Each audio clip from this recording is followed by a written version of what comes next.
Hello,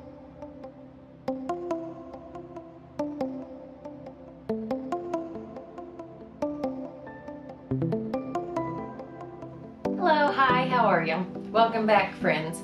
Today I'm going to be doing a full review of my Amazon Kindle Paperwhite Signature 12th edition. So to get started, I was just going to go over some of the specs of the Kindle. Like I said, it is the Kindle Paperwhite Signature, and I believe that it is generation 12, and it came out October of 2024.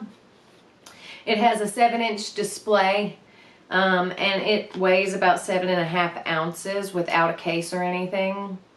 It is waterproof. I haven't tested that out for myself yet, just because I tend to have bad luck with electronics that get wet, including my Samsung phone that supposedly can get wet.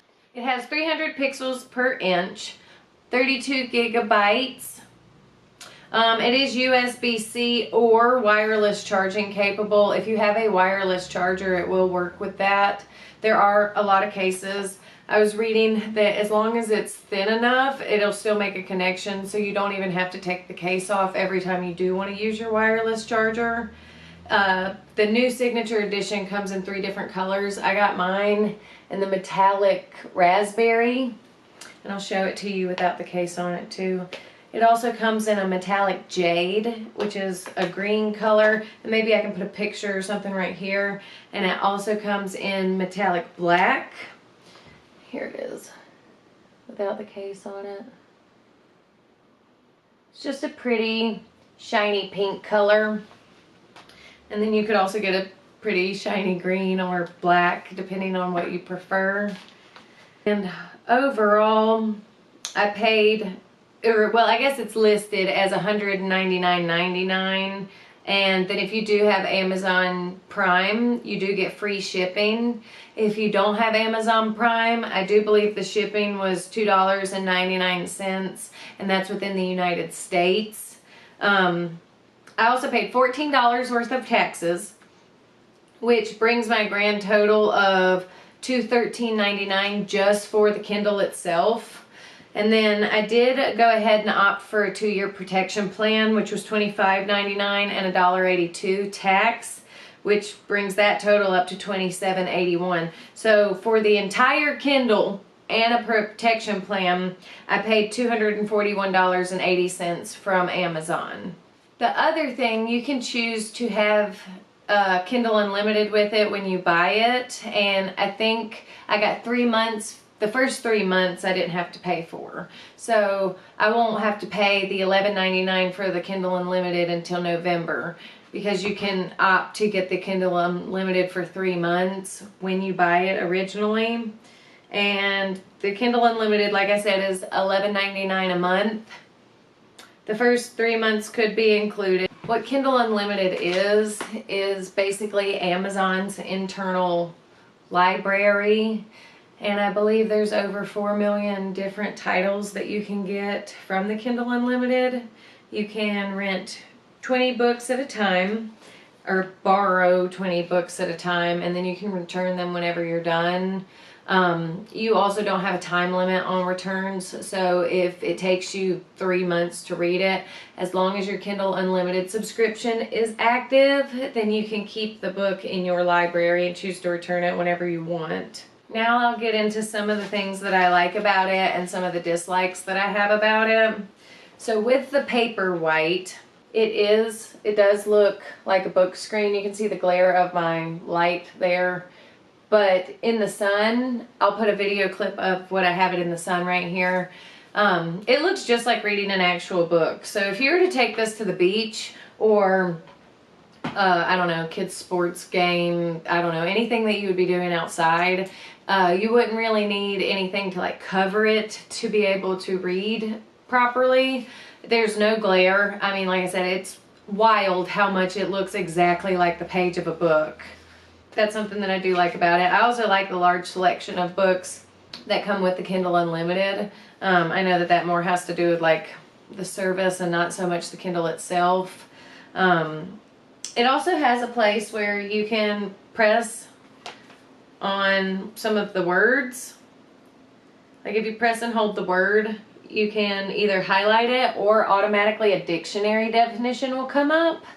And so if you're trying to expand your vocabulary, there is a part in the Kindle itself that is called the Vocabulary Builder, and it'll have flashcards of more advanced words that are in the book that you're reading. And you can also use that dictionary feature just to see what the word is right then and there, and I think it helps with vocabulary. I also like the fact that it's about the same size of like a standard paperback. I guess it's slightly smaller, which makes it more portable, especially with the thickness.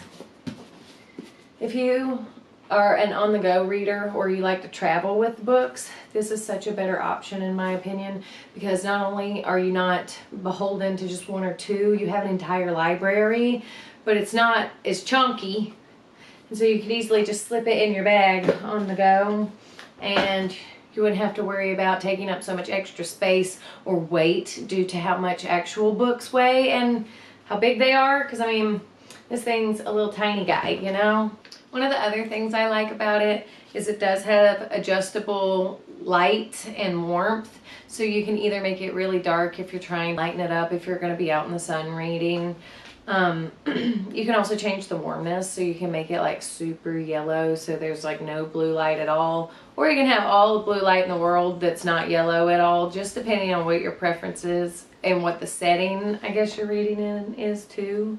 On top of that kind of adjustability, you can also change the font, the size of the font, and there's a couple of other features and settings that I haven't really played with just because I tend to be boring in like the standard settings. But yeah, the screen itself is very customizable. You can also custom name your Kindle, and you can name it whatever you want it to be. A lot of people name it Kendall Jenner, which I think was kind of funny. Mine's just boring. It's just Carrie's Library or Carrie Library. The last thing I like about it is you can connect it to your Goodreads account. So you can, if you like that kind of thing, share what you have liked and what you have read and what you didn't like, and you can read reviews. I kind of like it being connected to my Goodreads because then I can see what I've already read, because sometimes I forget. And it also, I can save on Goodreads some of the stuff that I want to read. And on Kindle Unlimited, I haven't found a way to like add to wish list, add to some kind of list, because I don't want to either buy or rent some of the books right this minute, but I would like to down the road, but I have no way of keeping track of that unless I screenshot it in my phone. So I guess that would be on the dislike list. Is I would like to be able to have like some kind of an internal save on the Kindle Unlimited for like wish list, because I mean Amazon Prime has wish list and things where you can save into the like buy later. I wish you could do that in Kindle Unlimited, and maybe you can. It's just wherever I've researched and everything I've actually put in my Kindle myself, I haven't been able to do that yet. Since we're already rolling into the dislikes, one of the big things that I don't like about it is very slick on the back, and I have a hard time holding on to it like this for too long without it kind of starting to slide. Also, if you try to prop it up like on your knee on a blanket or something, it's probably going to slide because it's too slick on the back. So I would suggest getting a case. A lot of people put pop sockets or like those little loop hand things on them to keep them in place, whatever your personal preference is on that. Some people may not like the case and just be okay with the slick back. I personally have a hard time holding on to it for a while that way, and so I would suggest some kind of holding device on the back of it. The next thing I don't like about it is the fact that everything is absolutely reliant on Amazon and through the Amazon system. I personally chose the Kindle e-reader because Amazon makes it easy. I was reading on Reddit, somebody called it Kindle is the Apple of the e-reader world, and I can totally agree with that. It doesn't have the most advanced user interface, but it is pretty user-friendly and pretty just like plug and play, where some of the other ones are a little bit more complicated depending on like what you're looking for in an e-reader. But with everything being reliant on Amazon, you do have to go through Amazon, and if you are not the biggest fan of Amazon themselves as a company, Jeff Bezos, whatever. I can understand why that would be a driving factor in not wanting to go with the Kindle. But if you are looking for ease of use and everything is all in one place and you don't have to do much thinking about it, that's why I recommend the Kindle and why I like it. I know I'm kind of getting my likes and dislikes mixed up here a little bit, but I think that that is important to say, that it is a very easy user interface. But everything is completely through Amazon. I mean, you have to buy the Kindle on Amazon, the protection package through Amazon, the books through Amazon. So, I mean, you are locked into Amazon and their system.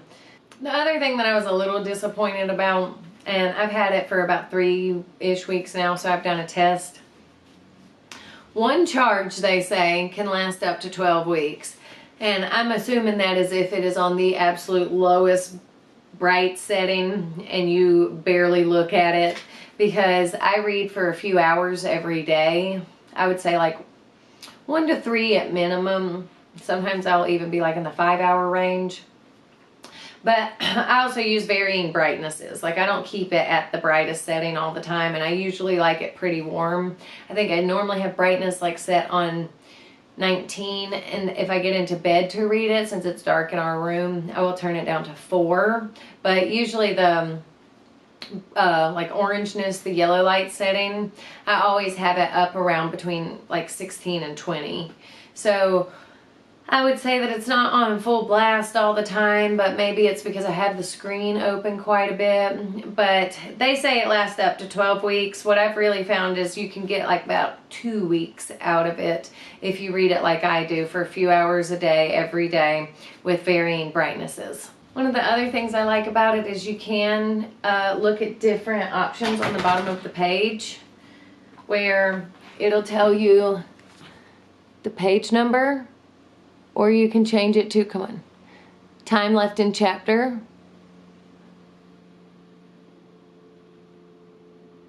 Just a couple of different things that you can do to kind of customize your own reading experience. And I like that because I like being able to see what page I'm on.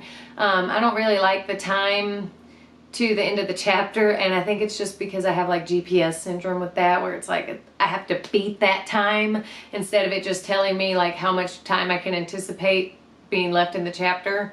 And when you do first initially get the device, it doesn't immediately do the time left in chapter. It records, I guess, how long it takes you to read your first couple of chapters, and then it'll set a base time based on that. But I kind of like the counting pages just to know where I'm at in the book. But it's all personal preference, and you can actually change it no matter when you are in the book. Also, make sure to like and subscribe while you're here. And if you did enjoy the video, I hope you come back for another one. And I hope y'all have a good day. Bye.